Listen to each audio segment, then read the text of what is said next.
اسی کو قرآن مجید نے کہا کہ اتخذوا احبارہم و رہبانہم اربابا من دون اللہ، انہوں نے اپنے راہبوں اور اپنے علماء کو اللہ کے سوا معبود بنا لیا ہے، رب بنا لیا ہے۔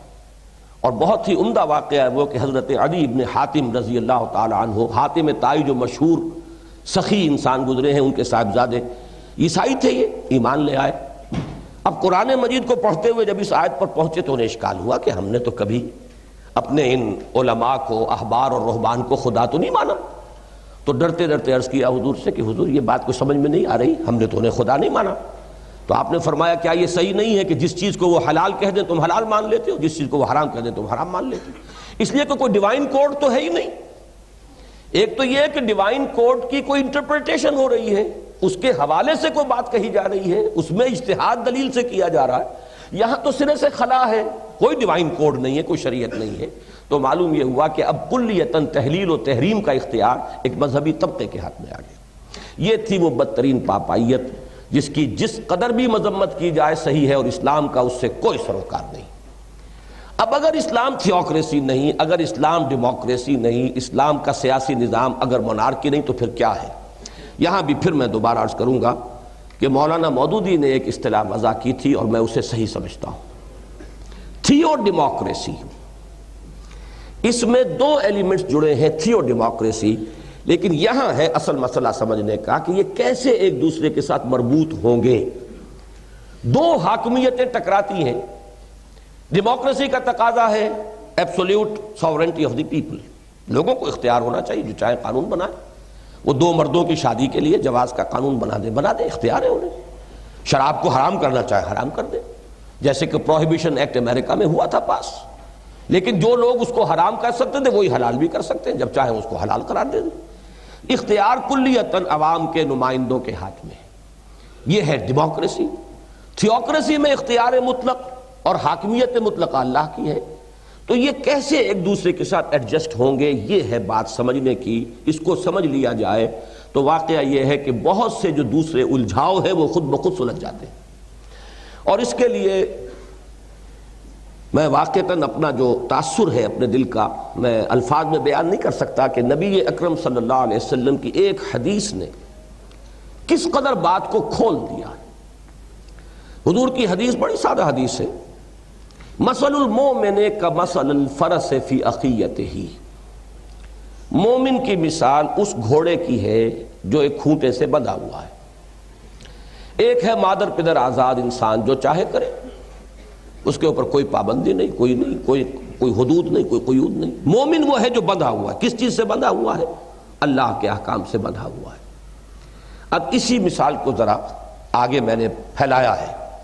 تصور کیجئے کہ ایک گھوڑا ہے اور آپ کے پاس ایک وسیع میدان بھی ہے۔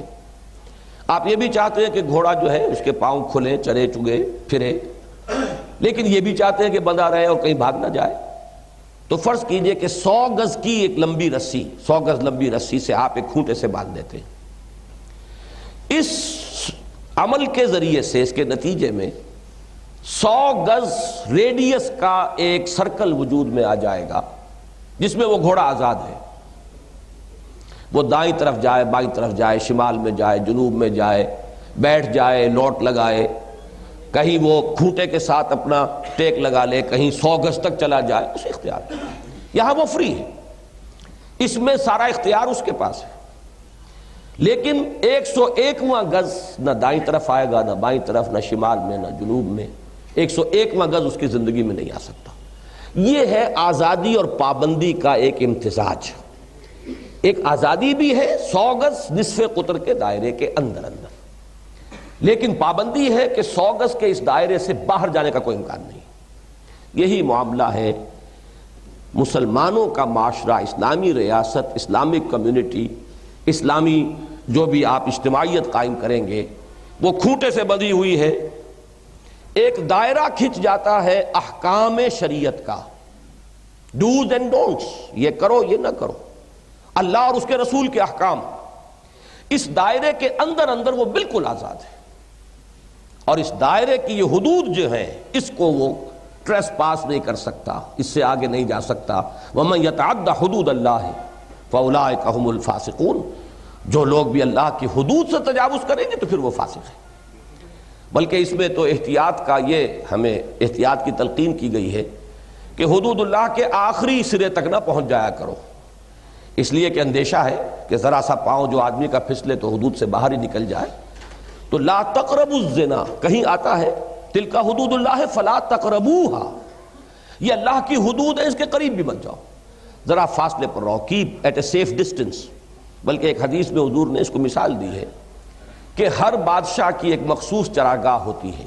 یہ پرانے زمانے کا تصور کیجئے، جب بادشاہوں کے پاس لمبی بڑی فوجیں اور گھوڑے ان کے اپنے، تو ان گھوڑوں کو چرانے کے لیے کچھ چراگاہیں وہ مخصوص کر لیتے تھے کہ یہاں رعیت کا کوئی جانور نہیں آئے گا، یہ سرکاری چراگاہ ہے۔ تو اب حضور نے فرمایا کہ اگر کوئی گڈریا اپنا ریوڑ اس سرکاری چراگاہ کے بالکل باڑ تک لے جائے گا تو اندیشہ رہے گا کہ کبھی کوئی بھیڑ کوئی بکری چھلانگ لگا کر داخل ہو جائے، لہذا ذرا فاصلے پر رہا کرو۔ یہ ہے دین کے اندر احتیاط کا تقاضا کہ حدود اللہ سے ایک سیف ڈسٹنس مینٹین کیا جائے، آخری حد تک نہ جائیں، لیکن آخری حد تک بھی کوئی جاتا ہے تو بہرحال وہ حد سے باہر نہیں ہے۔ اصل بات سمجھنے کی یہ ہے کہ یہ دو ساورنٹیز یہاں اس طور سے جڑ گئی ہیں، اس دائرے کے اندر اندر عوامی حاکمیت بروئے کار آ سکتی ہے، اور اس یہ دائرہ در حقیقت مظہر ہے خدائی حاکمیت کا۔ اس کی ساری سینکٹیٹی اللہ کے احکام اور اللہ کے نمائندے کی حیثیت سے اس کے رسول کے احکام صلی اللہ علیہ وسلم، وہ سارا تقدس ہے جو اس دائرے کو حاصل ہے، اس سے تجاوز نہیں ہوگا۔